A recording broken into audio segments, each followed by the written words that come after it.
Madame, Monsieur, bonsoir et bienvenue au 20h30 de ce vendredi 4 décembre 2020 à la une. Loi de finances 2021, place à la plénière d'adoption. Elle se déroule depuis ce vendredi après-midi au Palais des Congrès de Yaoundé, montant de l'enveloppe budgétaire défendue un peu plus de 4 800 milliards de francs CFA. Régional 2020, les candidats font dans la campagne électorale. Les dernières heures de cette opération de charme sont utilisées pour ratisser large. Le gouvernement de son côté promet une élection free Covid-19. De la musique et du cinéma pour vous détendre ce week-end, Sergio Polo donne rendez-vous à ses fans à Douala sur le grand écran, Les Enterrés de Françoise Elan. Voilà pour les titres. Développement dans un instant.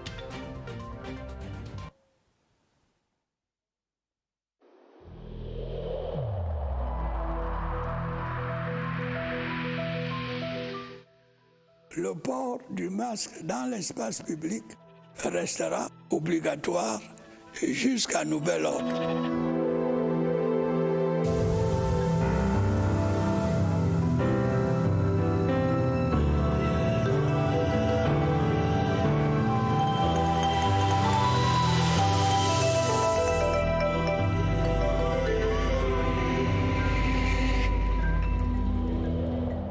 Une fois de plus, bonsoir. En ouverture de ce journal, la loi de finances 2021 elle est soumise depuis ce vendredi à une discussion générale au Palais des Congrès de Yaoundé. Cette plénière est dirigée par le président de l'Assemblée nationale en présence des membres du gouvernement. Pulchéri Até. Plus de 2h30, c'est le temps mis par le rapporteur général, l'honorable Edgar Ndongo-Eteme, pour dévoiler le contenu du document issu des travaux de la Commission des finances et du budget. Un rapport de 90 pages qui retrace l'essentiel des échanges entre les commissaires de l'Assemblée nationale et les membres du gouvernement sur l'efficacité et la pertinence du projet de loi de finances 2021. Un budget, rappelons-le, équilibré en recettes et en dépenses à la somme de 4 865,2 milliards de francs CFA est jugé recevable par la commission Ayayi. Le projet de loi que l'on nous a présenté laisse augurer très certainement des jours plus heureux. Parce qu'on a senti au niveau du gouvernement une réelle volonté de stimuler l'économie à travers un certain nombre de mesures incitatives dans des secteurs qui sont généralement porteurs de croissance. Dès l'ouverture de la discussion générale par le vice-président, l'honorable Hilarion Eton, l'honorable Jean-Michel Nietzsche a posé la question préalable en demandant un rejet pur et simple du projet de loi de finances pour non-respect du délai de dépôt. 5 députés sur les 96 présents se sont prononcés favorablement à cette demande. L'honorable Joshua aussi a relevé pour le déplorer le manque de dispositions visant à booster l'emploi jeune dans la loi de finances, les défaillances du système de passation des marchés avec un nombre limité d'actionnaires qui aspirent à la commande publique. L'honorable Cabral Libi, quant à lui, se préoccupe du déséquilibre entre la dotation prévue pour les collectivités territoriales décentralisées et les ressources effectivement mises à leur disposition. Il faut dire que pour cette première série de questions, 14 parlementaires ont été enregistrés. Le banc du gouvernement affiche complet et apportera certainement des réponses à toutes ces préoccupations au cours de cette nuit qui s'annonce longue. Assurer des élections régionales Covid-free, l'engagement est des pouvoirs publics camerounais. Le ministre de l'Administration territoriale a à cet effet rassuré l'opinion publique ce vendredi à Yaoundé. C'était au cours d'un point de presse. Les précisions dans ce reportage de Oswald Medoun.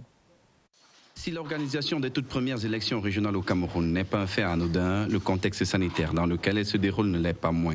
La pandémie Covid-19 est encore dans nos murs, dont le processus électoral doit tenir compte du respect des mesures barrières. C'est le moment de rassurer l'opinion nationale et internationale que les précautions instruites par le chef de l'État, son Excellence Paul Biya, sont effectivement appliquées. Normal que les pouvoirs publics se soient engagés à armer les CAM dans la perspective du scrutin. Dans les 272 bureaux de vote, il y aura le matériel nécessaire pour respecter les mesures barrières. Chaque électeur aura un masque quand il arrive devant le bureau de vote. Il y a le thermoflash pour prendre la température. Et puis il y a le gel hydroalcoolique pour nettoyer les mains. D'ailleurs, le ministère de la Santé publique ne sera jamais bien loin. prête à intervenir en cas de nécessité. Je voulais aussi rassurer que s'il y a des cas qui vont se révéler positifs, tous les districts de santé sont déjà alertés pour pouvoir prendre en charge ces cas, de les traiter et tout ceci de façon gratuite. Ce qui a le mérite d'ôter toute inquiétude et rassurer définitivement tous les acteurs, parties prenantes des régionales du 6 décembre prochain. Les techniques d'observation d'une élection locale sont enseignées aux membres de l'Observatoire sous-régional d'intégration communautaire en Afrique centrale. La formation se déroule ici à Yaoundé sous l'égide de la Commission nationale des droits de l'homme. Agnès Solange Abessolo. Puis a donné lors des consultations électorales. Mais pour l'élection des conseillers régionaux du 6 décembre, une première au Cameroun, les membres de cette association de 24 observateurs sous-régionaux veulent renforcer leurs techniques de travail. Nous avons pour objectif aussi de nous approprier les mécanismes d'observation électorale. C'est pour la première fois que je vais observer le 6 décembre 2020 et ça sera pour moi vraiment une expérience qui me permettra d'observer à l'échelle internationale. Ils ont donc sollicité l'expertise de la Commission nationale des droits de l'homme et des libertés. L'observation des élections fait partie du mandat de la Commission nationale des droits de l'homme. On leur apprend à se servir des outils de l'observateur électoral en commençant par les textes qui régissent l'élection. Une démarche pour réaffirmer l'attachement des 6 États membres de la CEMAC au respect des principes de démocratie. Plus que 48 heures donc et les tout premiers conseillers régionaux du Cameroun seront élus. Comment les membres des différents collèges électoraux préparent-ils ce scrutin? Cas pratique dans le Fundi, région du centre, c'est avec Augustin Guizana. Matinée intense à Eleka, antenne départementale du Fundi à Yaoundé. Des électeurs procèdent au retrait de leurs cartes qui leur ouvrent la porte des bureaux de vote dimanche. En tant que chef traditionnel de 3e degré, je suis très fier que je puisse avoir récupéré ma carte et pour exprimer le vote de dimanche. Sur les 428 cartes d'électeurs, seule une dizaine restent en souffrance. Mais des dispositions sont prises ici. Dans le Fundi, 2 partis politiques, à savoir le RDPC et le FDC, sont en compétition. 2 listes sont en lice dans la catégorie des représentants du commandement traditionnel. Le collège des chefs traditionnels compte 146 électeurs attendus dans 2 bureaux de vote logés au lycée technique Charles Latangana. Tandis que les 146 conseillers municipaux électeurs vont converger dans 3 bureaux de vote logés à l'école publique bilingue de Bastos. Le matériel électoral sera acheminé à temps en vue d'une élection inclusive. Nous aurons des blocs de vote en braille, tant pour le commandement traditionnel que pour les partis politiques. Le vote va se dérouler dans le strict respect des mesures barrières anti-Covid-19 dans le Fundi. L'Agence de régulation des télécommunications est désormais dotée de pouvoirs de coercition plus étendus. C'est à la faveur d'un décret présidentiel signé ce jeudi portant organisation et fonctionnement de l'ART. Yves-Marc Medjo. Le marché des télécommunications est l'un des plus florissants en Afrique. Dans notre pays, le Cameroun, les statistiques disponibles indiquent que celui-ci brasse annuellement plus de 800 milliards de francs CFA. Au-delà, force est de constater qu'il s'agit là d'un marché dynamique et en constante évolution. Le décret signé ce 3 décembre 2020 par le président de la République, Paul Biya, et qui porte « Organisation et fonctionnement de l'Agence de régulation des télécommunications, ART en abrégé », vise donc à adapter la législation aux évolutions parfois vertigineuses d'un marché en perpétuel mouvement. Ce décret vise également, et cela est loin d'être un détail, à assurer une meilleure prise en charge des intérêts de l'État, mais aussi et surtout les intérêts des consommateurs. En tête des principales innovations contenues dans le texte présidentiel signé ce 3 décembre 2020 figure le caractère spécial accordé à l'ART en tant qu'établissement public. Ce qui en clair voudrait dire que la gestion quotidienne de cette structure névralgique est désormais adossée à l'acte uniforme OHADA, avec notamment la prééminence d'un commissaire aux comptes en lieu et place du contrôleur financier et de l'agent comptable. Dans la même veine, l'agence n'est plus, à la lumière du récent texte, soumise au code des marchés publics, dont les pouvoirs sont désormais transférés à une commission interne. Mais mieux encore, l'ART voit ses pouvoirs de sanction et de contrainte renforcés. Elle dispose désormais en effet du pouvoir de retirer directement leurs titres aux opérateurs rendus coupables de manquements après leur mise en demeure. Il en est de même du privilège du Trésor. Ainsi, Toutes les créances inhérentes au recouvrement des frais de communication électronique relèvent désormais de son ressort exclusif. Des informations puisées à bonne source estiment à ce jour à plus de 50 milliards de francs CFA le préjudice aux dépens du trésor public camerounais. Par la volonté déterminée du chef de l'État qui a toujours placé l'économie numérique au centre de ses priorités, un nouveau jour vient donc de se lever à l'ART qui voit ses pouvoirs de régulation, de contrôle et de suivi renforcés. Il reste à présent aux principaux acteurs du secteur de se mobiliser autour de l'application optimale de cette réforme qui, de toute évidence, devrait être le seul combat qui vaille.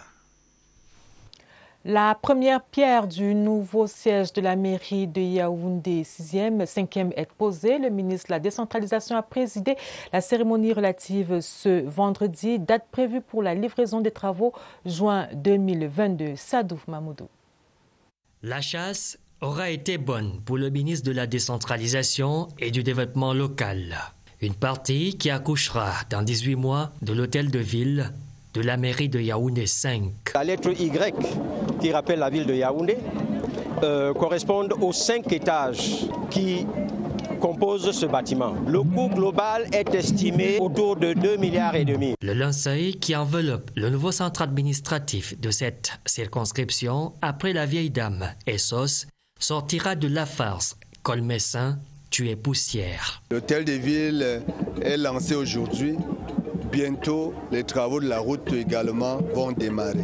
La tutelle ne compte point tomber le masque de la surveillance. J'encourage le maire à continuer ce qu'il a commencé pour que véritablement nous n'inaugurions pas que l'hôtel de ville, mais que d'autres édifices publics qui accompagneront la municipalité soient installés ici. Sous quinzaine, les travaux seront lancés. Le temps de peaufiner les préalables des indemnisations.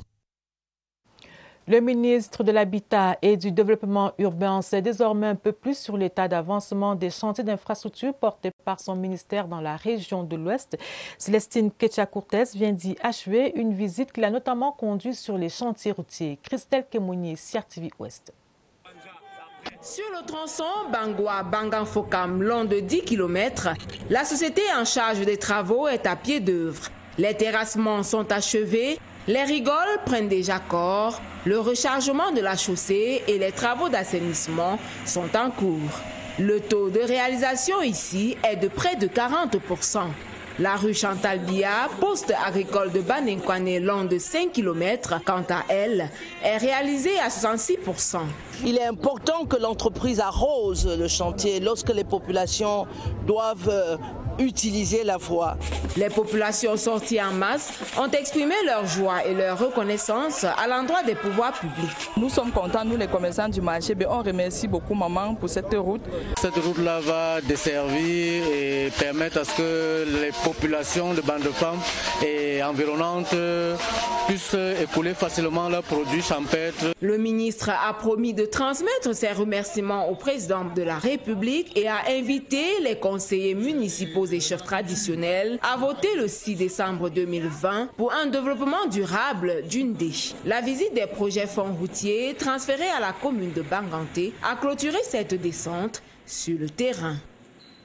Et maintenant, parlons de ce séminaire qui se tient dans la région du Nord-Ouest, un séminaire qui porte sur l'extrémisme violent initié par le ministère des Relations extérieures. Reportage Laurent Tissoubé de CRTV Nord-Ouest.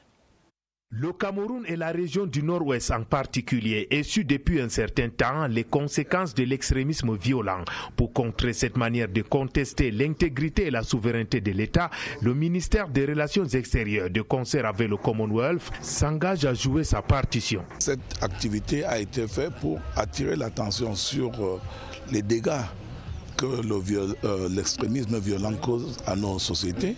Pour le ministre délégué en charge du Commonwealth, Félix Mbayou, en ouvrant ce séminaire de 2 jours à Bamenda, a tracé des pistes de solutions en vue de l'implémentation du plan d'action du comité interministériel de coordination des activités du Commonwealth sur la prévention de l'extrémisme violent au Cameroun. Il faut les dénoncer aux forces de l'ordre et de sécurité puisque vous les connaissez. Et tout ce qu'ils font vont à l'encontre de ce qu'une société normale doit accepter. Au rang des participants engagés dans les travaux en atelier figurent une dizaine de pensionnaires du centre d'EDR de Bamenda. Leurs points de vue seront à coup sûr exploités dans les recommandations. Des intentions de prière élevées pour la paix au Cameroun, c'était ce vendredi à la mosquée centrale de Yaoundé.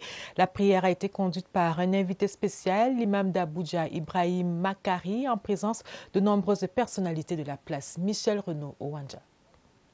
Prier pour la paix dans le contexte que traverse le Cameroun est un acte important.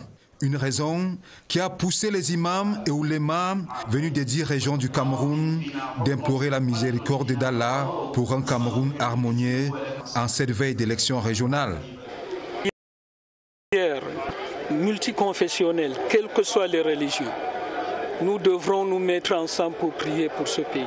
Le professeur Ibrahim Makari, invité spécial et imam d'Abuja au Nigeria, qui présidait cette prière dans la mosquée de la briqueterie à Yaoundé, a exhorté les fidèles à cultiver le pardon. Il a fallu, sous l'impulsion du grand imam de la ville de Yaoundé, que nous regroupions le gratin et la crème de la crème des imams du Cameroun. Et nous avons également fait venir le grand imam d'Abuja, qui est le professeur Ibrahim Makari, pour qu'ensemble nous élevions les prières. Cette prière traduit ainsi le soutien de cette communauté à la consolidation de l'unité nationale. C'est parti pour la deuxième édition du Douala Digital Show depuis ce vendredi dans la métropole régionale du Littoral. Pendant 2 jours, les stratégies pour booster la digitalisation des entreprises publiques et privées du Cameroun seront déroulées. Chris Patricia Loulouga à Douala pour les détails. Au moment où le Cameroun est engagé dans le cadre de la décentralisation, transiter de la documentation papier à la e-documentation serait d'une importance capitale. De manière instantanée et sans risque de fraude, les décideurs auront la bonne information. Dans une économie internationale de la donnée, la digitalisation est incontournable au développement. On est obligé aujourd'hui d'avoir une gestion inclusive des affaires, donc ça c'est l'économie privée, du citoyen et finalement aussi des entreprises parapubliques comme Camtel. Donc ça veut dire que digitaliser, c'est donner la voix et la possibilité d'interagir avec nos clients, nos administrés, pour mieux les servir. La deuxième édition du Douala Digital Show était également l'occasion pour les experts du digital de créer une plateforme B2B. C'est officiel, plus d'une centaine d'enfants viennent d'accéder à une existence légale à Douala dans le littoral. Concrétisation à travers une cérémonie de remise solennelle d'actes de naissance présidée par le 2e adjoint au maire de Douala 3e. Les précisions avec Olivier Ramaové de CRTV Littoral. L'existence est désormais légale pour 110 enfants ce jour à Douala. Ils repartent chacun avec un acte de naissance. Une nécessité qui constitue un droit fondamental de l'enfant, quelquefois ignoré de certains parents. Il y a des parents, certains qui sont irresponsables. Le process est simple. Lorsque l'enfant naît, vous avez 90 jours pour pouvoir déposer son acte de naissance à la mairie la plus proche et l'acte de naissance va s'obtenir sans aucune condition. Pour l'ONG SOS Village d'enfants, c'est un processus entamé qui va graduellement doter tous les enfants d'une existence légale tout en protégeant leurs droits. Tous les parents qui ont des enfants sans acte de naissance, rapprochez-vous de SOS Village d'enfants Cameroun ou de toutes les mairies, de tous les services d'état civil où vous résidez et enregistrer ces enfants, c'est fondamental pour leur avenir et même pour ceux qui donnent naissance présentement. Cette cérémonie qui avait fait 100 heureux l'année dernière s'achève avec l'ambition des responsables de faire mieux grâce aux campagnes de sensibilisation en cours.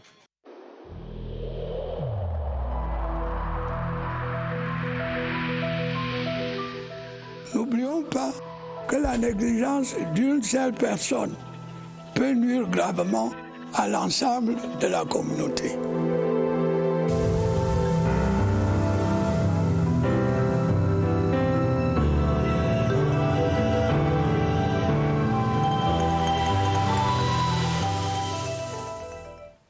lutte contre le coronavirus, les élections régionales de dimanche prochain seront encadrées par un protocole sanitaire. Le point des statistiques sur la situation épidémiologique est connu.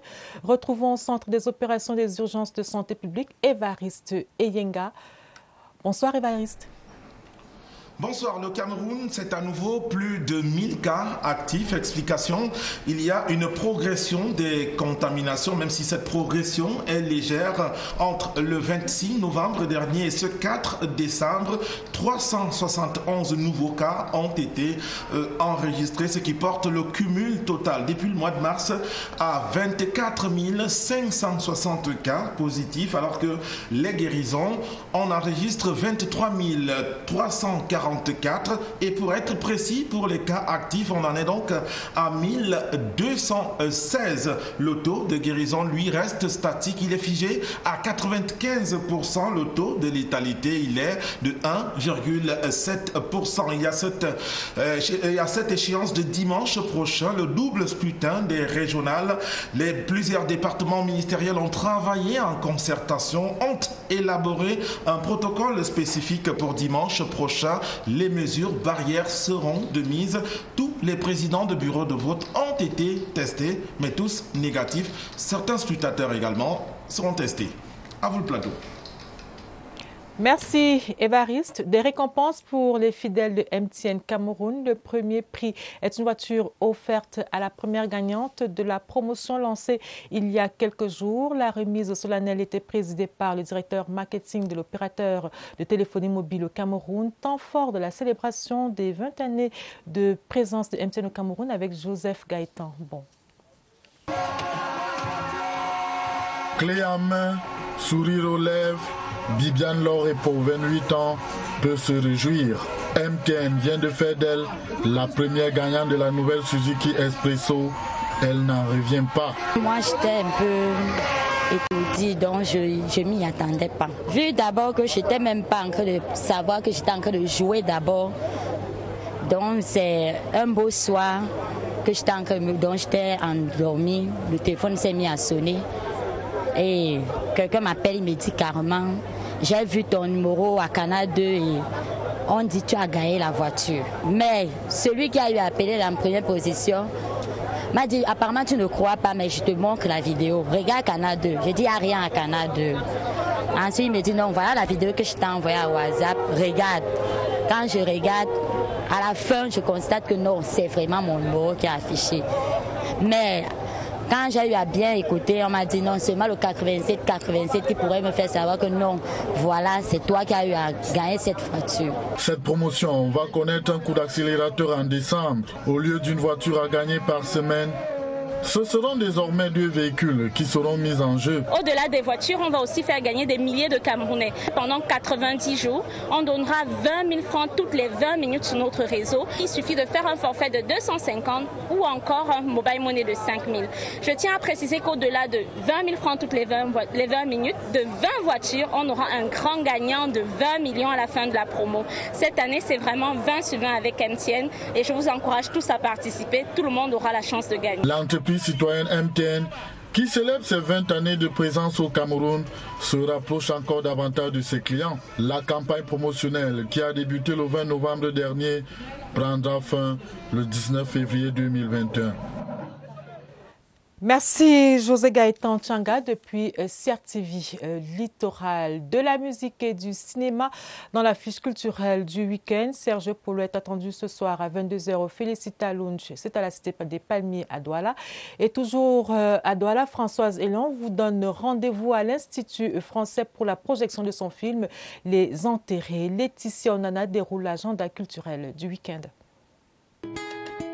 Ce soir, Daniela Aranda se pose en douce au Catios Night Club de Yaoundé. Je vais me poser à tes côtés.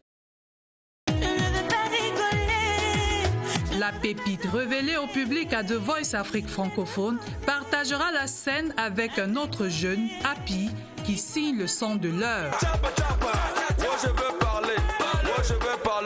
Toujours ce vendredi soir, tapis rouge au chanteur de charme. Le roi Polo promet de chatouiller vos délicates oreilles au Félicita Lounge à Douala.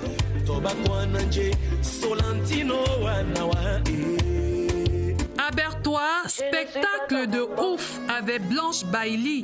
La star partagera des moments savoureux avec son public jusqu'au bout de la nuit.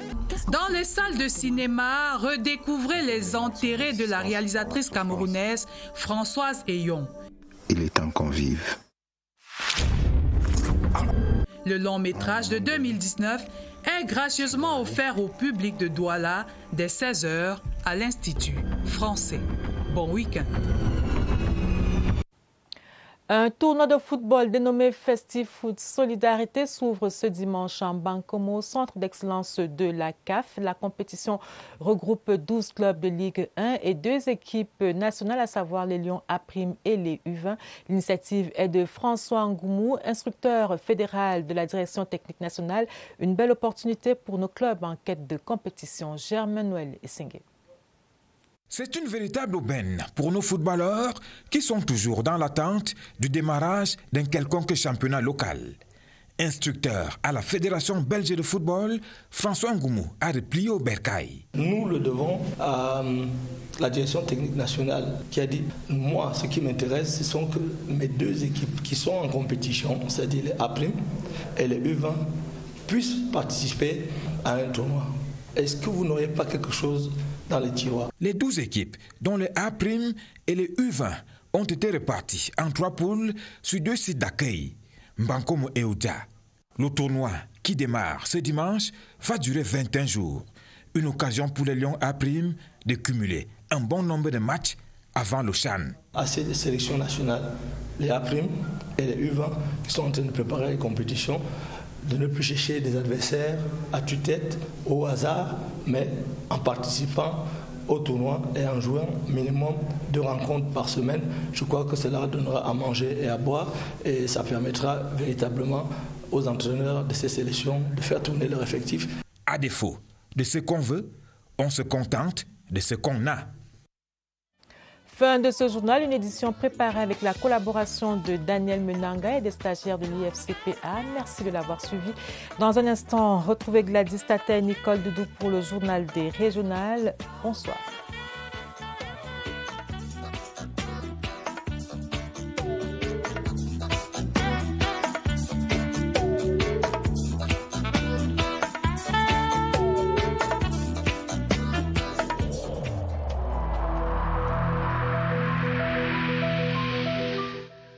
Il est essentiel que les mesures qui ont été indiquées soient absolument respectées par chacun de nous.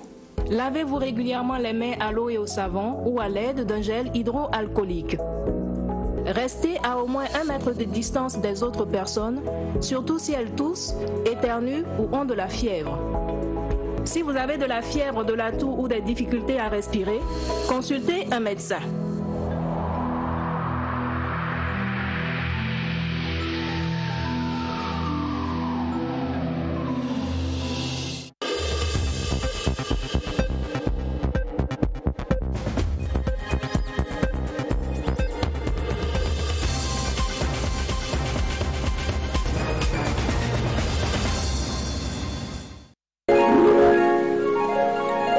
CRTV News, ici, toute l'info.